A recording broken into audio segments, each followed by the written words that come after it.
my housemate used to tell me, Carol, the way you're going to die. And that's why we're not going to watch you die. One of my roommates, the Kenyan, told me, if you go next weekend, you'll come back and find we have left the house for you because we are not going to watch you die here. Friday came, weekend fever. Got onto the train, went to that other state, partied with my broken hand. Sunday afternoon, took the train back. And true to their word, they had left, and I was left for a note. And unfortunately, it happened to be at the end of the month. Yeah. So now, I can't afford this kind of rent. It's impossible. So I have two choices, either to become a vagabond or to come back to Kenya.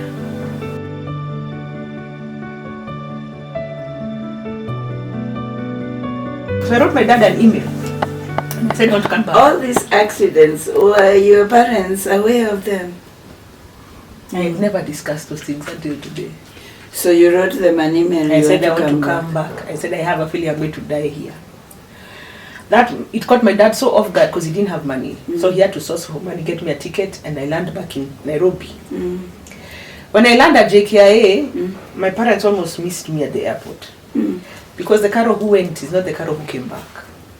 The Carol who went was brown, fat. The Carol who came back was dark and thin. You see, there's a way when you take hard liquor over a prolonged period of time, it messes up with your melanin, with your melatonin, with everything.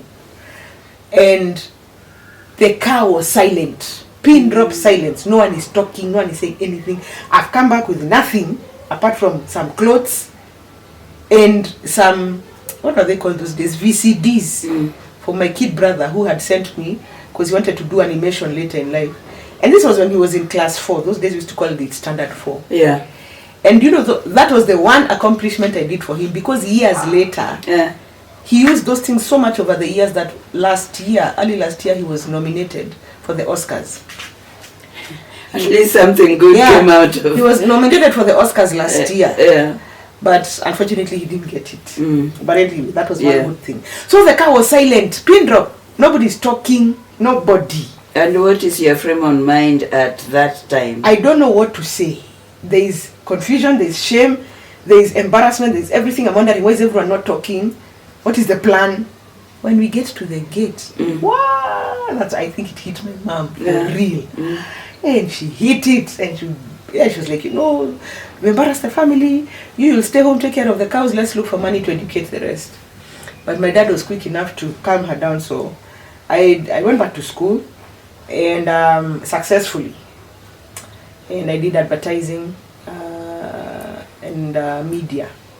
And I did very well. And I went back to Christ, joined the choir. But I was still smoking. Smoking, I think, is one of the hardest habits for any human being to quit. I was at the Kenya Institute of Mass Communication. For 2.5 years, I was a very good girl. In the last term, I decided I want to become a boarder in KIMC. So by this time, I've earned my parents' trust. They're like, sure, why not? Go ahead. So I became a boarder. So why did you want to become a boarder? I was tired of commuting. It was tiring, or so I thought. So I became a boarder, and the room I was put in, all my roommates were drunkards. So back to square one. Back to zero. And they would come from class on Fridays, then they shower and dress up and go out. And they'd come on Saturday drunk, and me, I used to sleep with a Bible. So I'd tell them, you people, get saved, give your life to Christ. And they would abuse me. One Friday, instead of going home, because Friday I'm supposed to go home because I have choir practice on Saturday, I said, let me just go out with these girls. So I suggested it. You should have seen the look on their faces. The way you're looking at me. So I said, what? I said, I'll even pay cab fare. I just want to go and drink soda. You're not going for choir practice? Girl, this weekend I'll skip. Next weekend I'll go. We showered, entered a taxi, I paid, went to Kenya Cinema. So is it that subconsciously you are admiring and you are wishing you would do the life they were doing? Yeah, because I felt my life had become so boring. These guys look like they're having so much fun, and me, I'd always loved fun. I was the life of the party. In that country, I'm telling you, I would be on the dance floor and you see people coming. I was just those kind of people. Now here, I've become a boring Christian. There's not much going on. These guys look like they're having fun. We went to Kenya Cinema. There was a bar called Dodi's on first floor. So then they ordered their drinks, I ordered my Fanta. I am drinking Fanta. While they're drinking their drinks, they have seen people becoming happy. I finished the first one. Ordered the second one.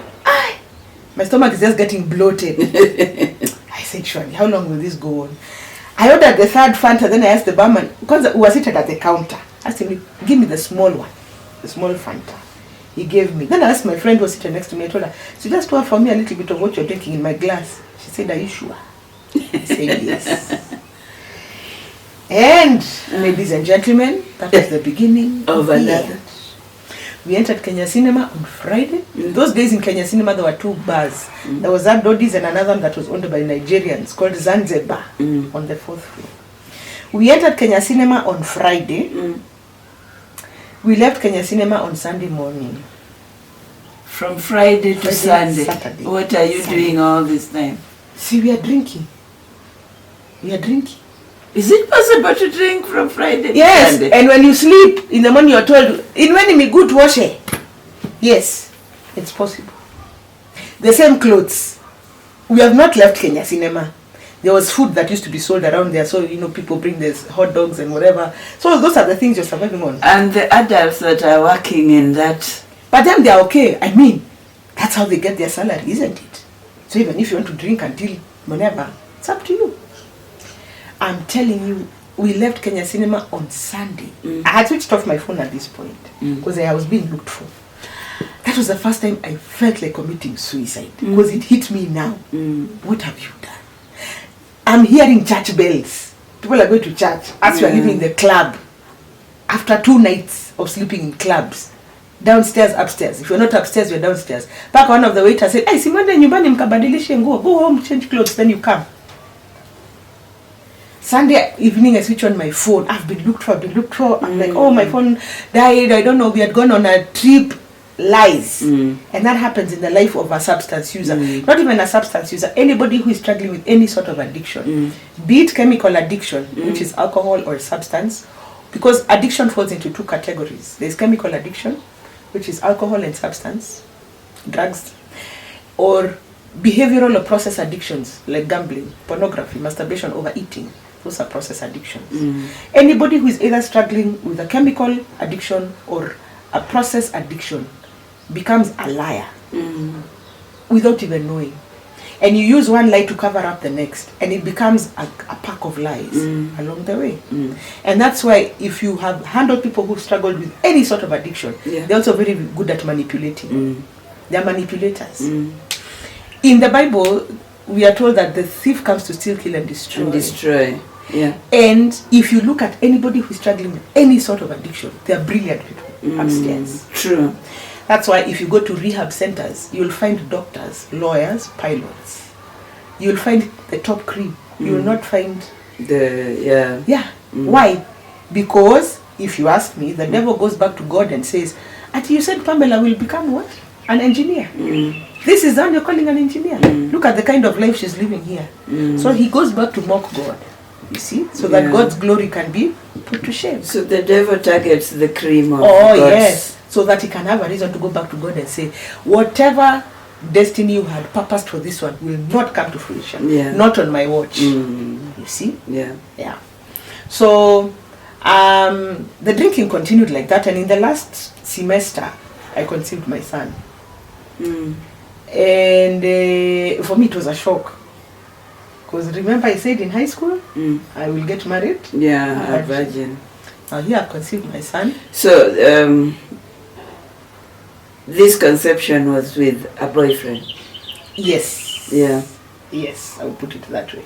Who unfortunately also passed away 2 years ago. Wow. Alcohol. So here I am, I'm pregnant.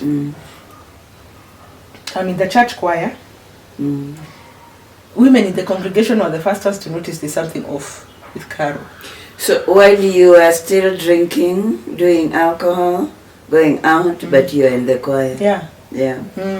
So this time you are you have perfected your way of doing things, so that on Sundays you are. I am prim and proper. You cannot tell. Yeah. It is only me, the devil, and God. Who knows? And who know what's going on. Mm.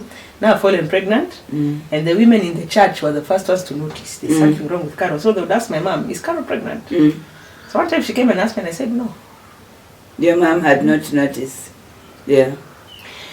Then I completed my course at KIMC. I performed very well. Got a distinction actually. Then now I started giving myself excuses for not being home.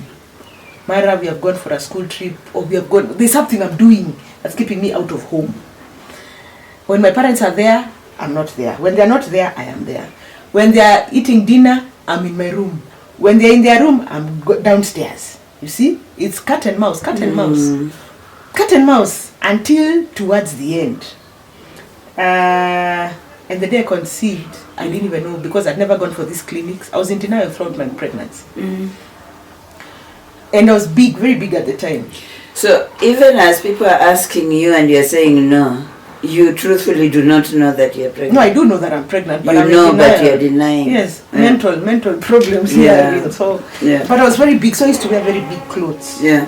So unless you know me very well, you couldn't tell. I played cat and mouse with my parents for 9 months. Even your mother did not? I don't know. Yeah, I don't know. The day before I gave birth, I was drinking. So my money ran out. So I called my brother. The day before you gave birth? Yes, I didn't even know that I was going to give birth. You were somewhere drinking? Yes. That was on November 30th. No, November 29th.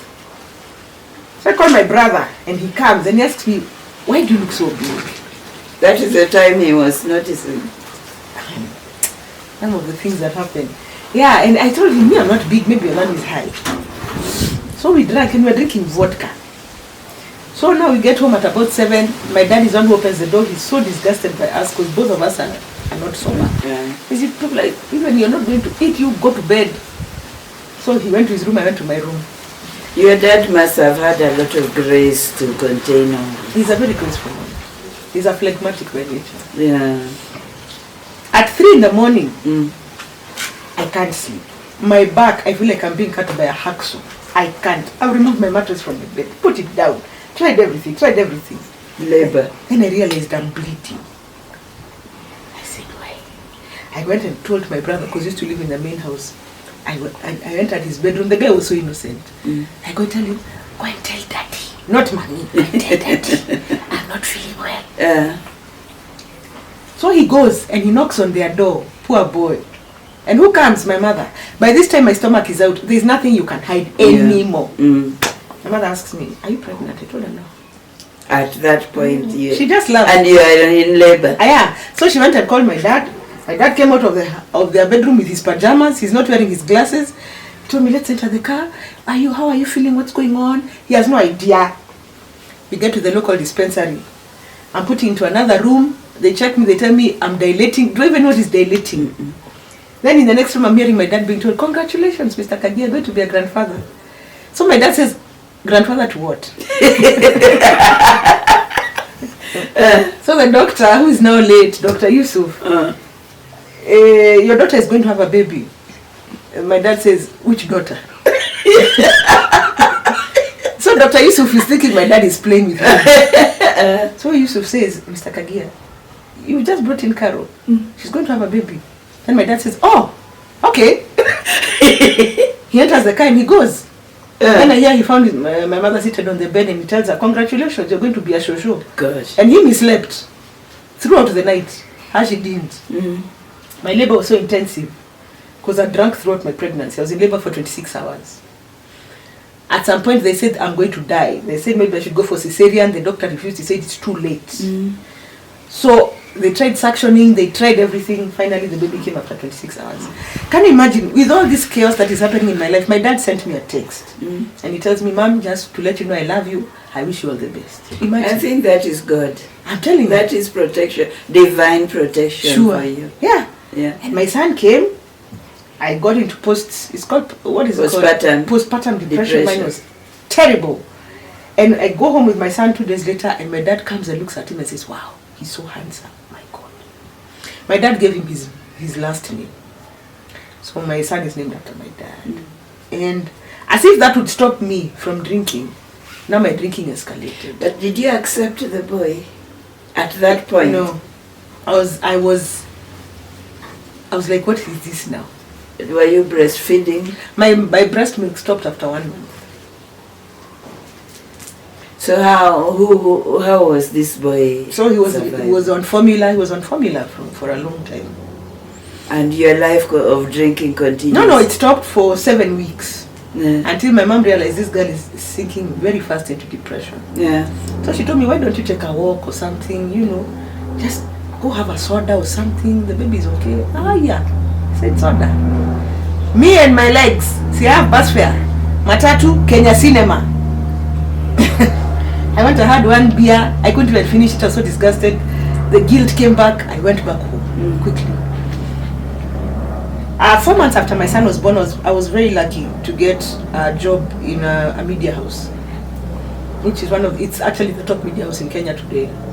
I was in sales. I was a salesperson for 16 years.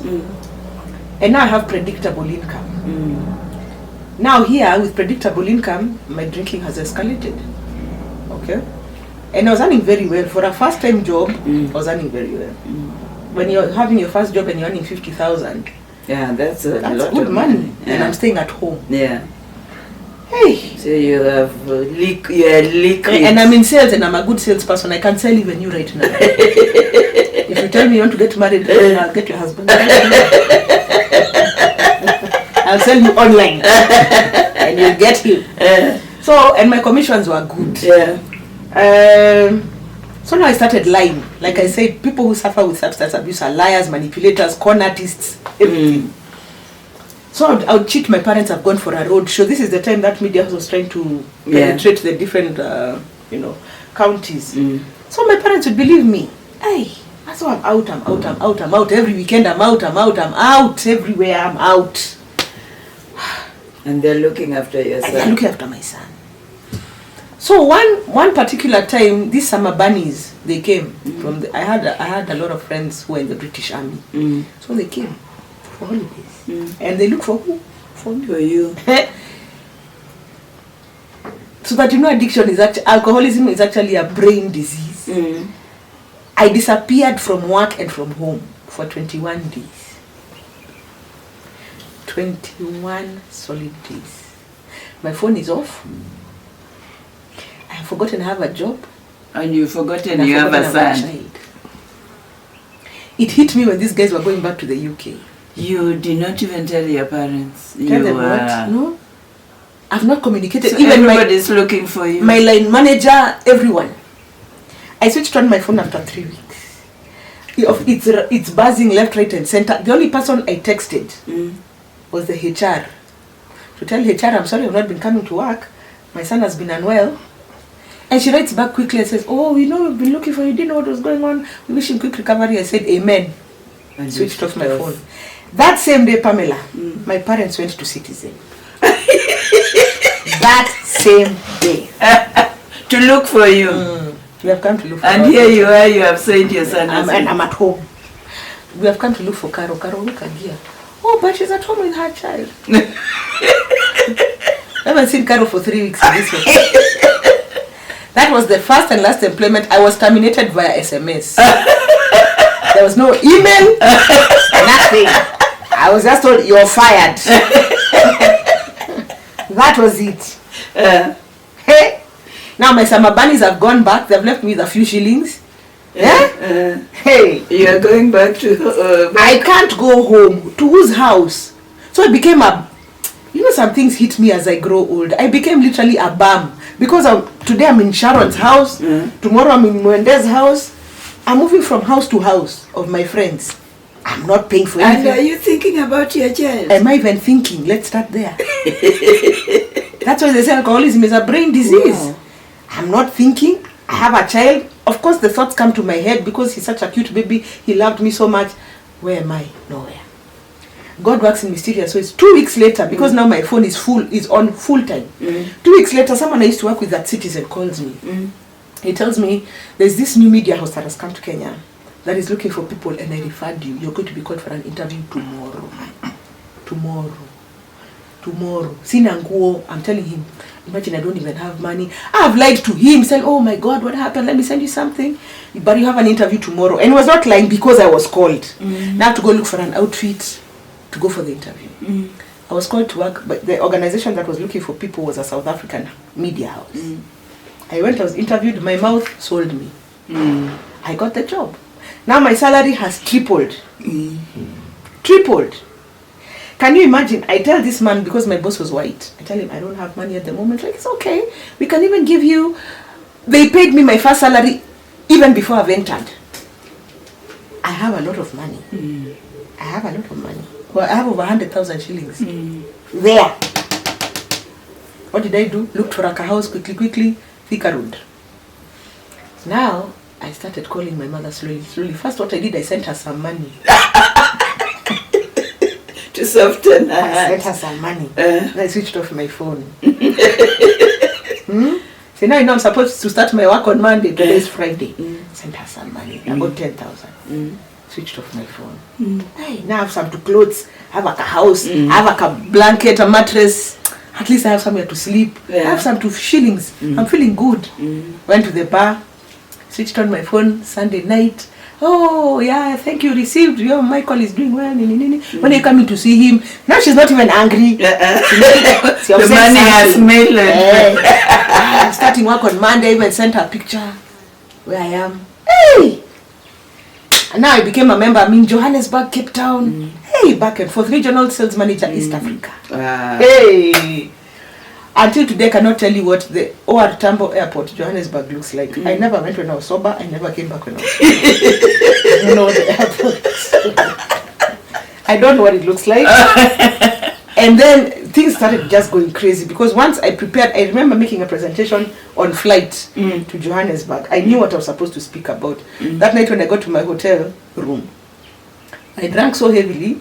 The following morning, I'm trying to do the presentation.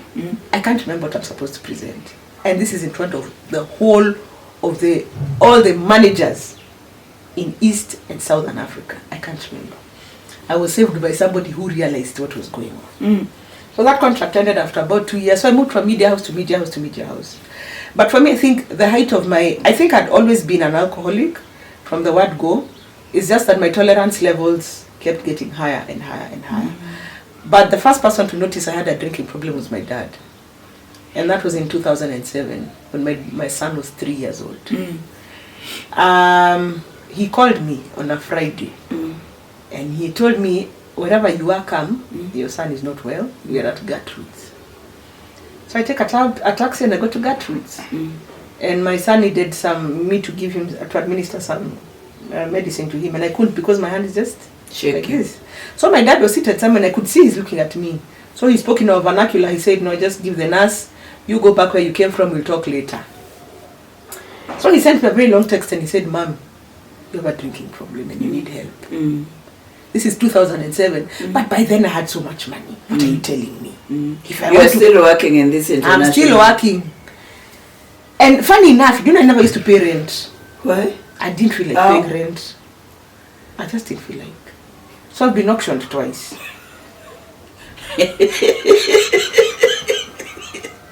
I didn't see the point of paying rent. No, you saw the point of drinking. Yeah, I mean, the agent is disturbing me. Why waste money on rent and yet So the number of times I would hide under my bed, because in Zimmerman I was living, you know those doors like this, the ones where you put your hand inside. So me I'm inside, but I've locked with a padlock. But me I've forgotten to close the window. So they would move the curtain. When I see the curtain, me I'm under the bed. A whole manager like me, I'm under the bed. Gosh. You see, mind altering. And it continued like that. I was auctioned. My dad came to my rescue. I moved to Rongai. Rongai is not a place for anyone struggling with alcoholism to live, truth be told. Rongai is just the devil's den, and sorry to say, but that's where all alcohol lies. Moved to Rongai. I'm still working with the international organization. There are days I would have such a bad hangover, I don't want to go to work. So I'd write to HR. Me, I think every company I've gone, the first person I used to want to know is the HR. So we become friends. I treat you here, smile with you. When it's your birthday, I'll bring you chocolates, flowers, you know. So once I was so, it was so bad. I wrote the HR a message at 5 in the morning.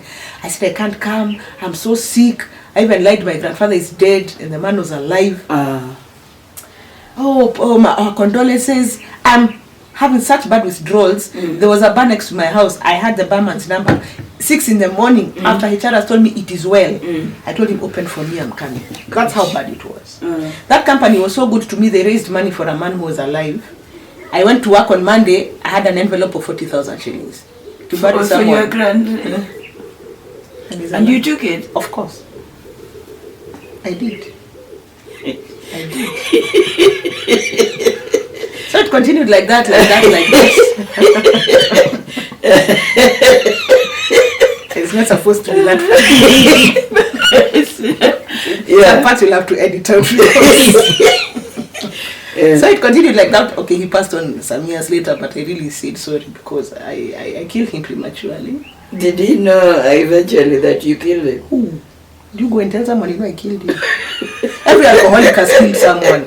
Every alcoholic has killed someone. And some alcoholics kill the same person twice without knowing. You kill the same person twice. I have a cousin, a first cousin, who has struggled with alcoholism for so long, ever since he came from the US. That guy has killed everyone when they're still alive. Paka one day a friend called his brother and asked him, now, is there anyone remaining in your family? And you know in vernacular it sounds so bad. Is there anyone remaining in your family? He asked why. Because everyone is dead. Oh, good. So alcoholics have killed people. People. Oh my God. Now alcoholic maybe has killed me. You're my mother. Me, I killed you, and I killed you to people who don't know you. Then someone knows you and they see you in the streets of Nairobi and they almost die of shock that you're walking. They know you're dead. There's even sent money for your funeral, but you're walking in the streets of Nairobi. Well, so for me it continued like that, but the true height of my addiction came in 2016. 2016, I had been in a long-term, very toxic relationship, physically and emotionally, name it. Every kind of violence was meted out on me with the father of my daughter. And so it reached a point we had to part ways. We parted ways when my daughter was 6 months. So at that time, I had been working I was in business development. And I was working for a top-tier law firm in Nairobi. And after 3 months, I just quit. No one fired me. But where I had reached, I couldn't function.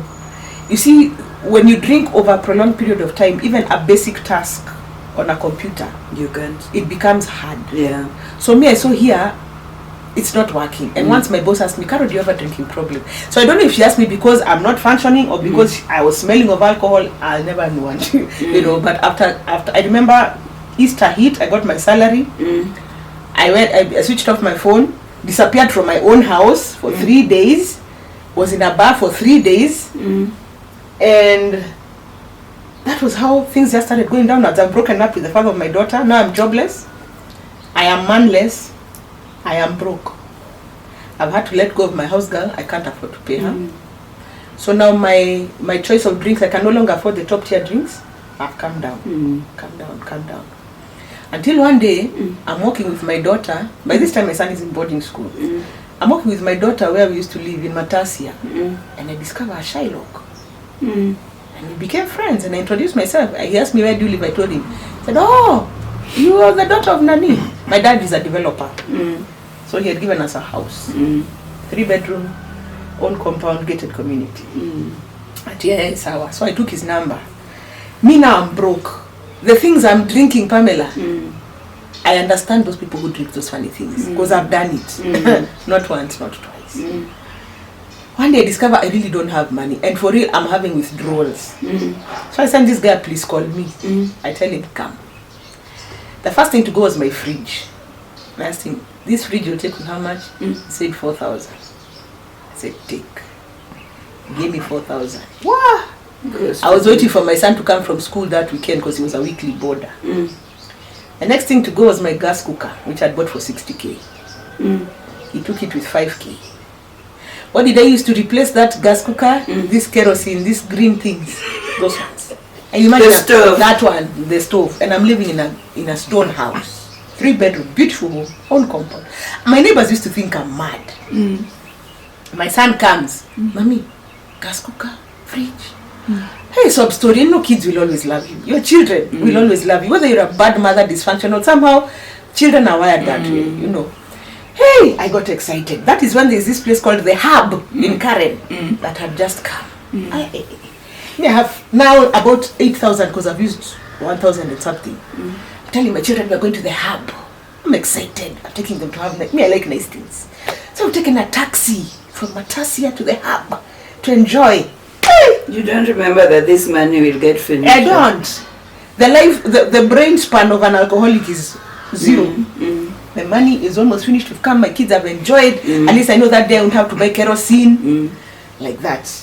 My son has gone back to school. The next thing was his bike. He had a beautiful mountain bike. Went my daughter's baby coat. My shoes. I had expensive shoes, expensive handbags. He used to take my handbags for 100 bob. The same person, yes. The same Shylock. And that's a bag I bought for 5k. You know, Shylocks ride on your desperation. And that's why Shylocks are evil people. I don't think they have a place in heaven. And this guy now, he's one of my biggest fans on Facebook. Yeah. I did an interview somewhere on YouTube, and I mentioned him. People abused him. He was abused. That guy changes cars like clothes. Yeah. So I sold. Then my 7-seater together with the carpet, 5k. Now I'm in a stone house with no seats. There's no gas cooker. There's no fridge. My son has no bike. My baby has no baby cot. We share a bed. The seats are gone. Where are you seated? Even on the floor. On the floor. The only thing I refused to sell was my TV because I needed to watch something when I'm drinking. My passport had gotten a buyer. Passport? There are people from a different certain country called Nigeria. They buy? Yes. So that? I don't know how they change the photos. There's something they do. And that time, that was 2017, a passport was going for 10k. And I'd met him in that Kenya cinema too. So that one, at least I knew I had 10k somewhere. That was coming. So this Shylock calls me and he says, "Are you at home?" I say, "Yes." He says, "I'm coming." This is in the evening. So he comes with a bottle of vodka. Now we are seated on the floor because after all, I've sold everything to him. He asks me, "Caro, why are you selling your things?" The person you're selling to is asking. I told him I'm moving to Dubai. And he asked me, "And why do you drink so much?" Yet you have brought for me the one who has brought. Hey, I gave him some stories. Paka, he hugged me. "Oh, it's okay. Let me leave for you this alcohol." He'll be okay. On his way out, he tells me, "Hey, Nakaro, milango yako ni poa." That one stayed here, but he didn't do anything. Me, I have my vodka. Me, niko tu sawa. I'm alright. Of course, vodka is like water. At some point, it has to end. Now, I can no longer send people, "Please call me," because certain people have realized there's something wrong with this guy. Every time you call me, the conversation ends with, "Please give me money." You see? And if you give me 1,000, I've already planned it. 1,000 is 4 quarters. My baby will eat Weetabix for 25 bob for supper. If not that, she'll eat an egg. My daughter was so scrawny. She was so thin. She was terribly thin. And 1,000 bob could do some work for me. I remember one of those days when I had bought a certain brand. When I was drinking it that night, it was shown on news that it was causing blindness somewhere in Mount Kenya. And that was the same brand I was having here. And you continued drinking I told God, "Please God, don't let me be blind." So I'm drinking it, and the more I drink it, the more I'm getting high. Now I'm looking at it like this, or something. I can still see. To confirm that you are not drunk. I can still see. I drank it. The following morning, I woke up. I said, "I can still see." You know, I went back for the same brand. Then I remembered Aaron. Hey, milango zako ni poa. I sent him a please call me. He called me. By this time, he's the only one who is calling me. Nobody else calls because me. Because he knows what he's getting from you. I told him, come with somebody. He asked me why. He said, you come. He came with his pickup and somebody. I told him, open up all these doors in this house. All. And I mean all. Literally, like, from the main door to the back door, the kitchen, the wardrobes, the 3 bedrooms, shower door, every door. And those were MDF boards, very heavy doors. You are selling the doors of your house? Yes. The guy was excited. You could think he has won the lottery. They unscrewed those doors for I don't know how many hours. I told him, hey, by the minute nataka kutoa lock. I want to remove lock. He said, I will take this money first. He gave me, was it 250? Kimbia po Matasi, we're living in Matasi. Kimbia po Matasi, ununue kanusu ukuje. Hey, me, I have carried my daughter, gone to the Wines and Spirits, bought my 250, come back. Now I'm at peace. I'm drinking slowly. I mean, there's no hurry. I've treated my daughter with a lollipop. Her, she's somewhere in the compound. They unlocked all those doors. Do you know how much he took those doors for? In total, not per door. 500. No. Yes. And he has already given you 250. So that is 750. Oh, 750. Gosh. And he went. And it's okay with you? It reaches a point in the life of an alcoholic whereby you self-sabotage. Sometimes knowingly or unknowingly. Self-sabotage means you're taunting death. You're trying to see how low can I go. And then again you are thinking capacity, because even if you are selling all these doors, 750, you know it's something that you're going to use and clear that day or even so. in 5 minutes. So then what next? You have already sold everything plus the doors. Yeah. And I was also in that season where it's like he was now talking to me. Because every time I would switch on the TV, I would see somebody I was with in high school. We were in the same class. I was in Limuru Girls. Someone I was with in high school, they are on TV. Tomorrow somebody else I was in high school was in TV. And I'm like, what have I become? When did I sink that low? This low. To the point of drinking some other cheap, disgusting things. I don't shower because people who use substances rarely shower. I mean, for me, Roll-On was just the thing of the day. There was a time I'd written a book, I said I loved alcohol so much that if my shower was made of vodka, I'd be showering every day. You know? That's what I had become. I had become a lesser version of what I was supposed to be. I'd become so thin that I would wear 2 pairs of jeans to feel like I have meat on my bones. Anytime someone would call me, they want to cancel me or something, and they send me fare, I would actually get to town. But when I see people I know, I hide. Because what do I look like? It's not me. No. You see? So a few days later, my dad comes. And I didn't hear him. First, there's a doorbell, but there's no door. And I had earphones. I don't even know what I was doing in the kitchen because there was nothing. There's no food. They took even the main... Yes. So I have no doors. I only have in a a gate. house without doors. The only thing keeping us safe is the gate. And sometimes I'll even forget to lock that gate when I'm high. And it's now me and my daughter only in that house. When I say I'm a product of mercy, take it from here's gospel truth. I literally mean that. So my dad comes in. He looks around. He doesn't even say hi. He asks me, where are your things? Where are the doors in vernacular?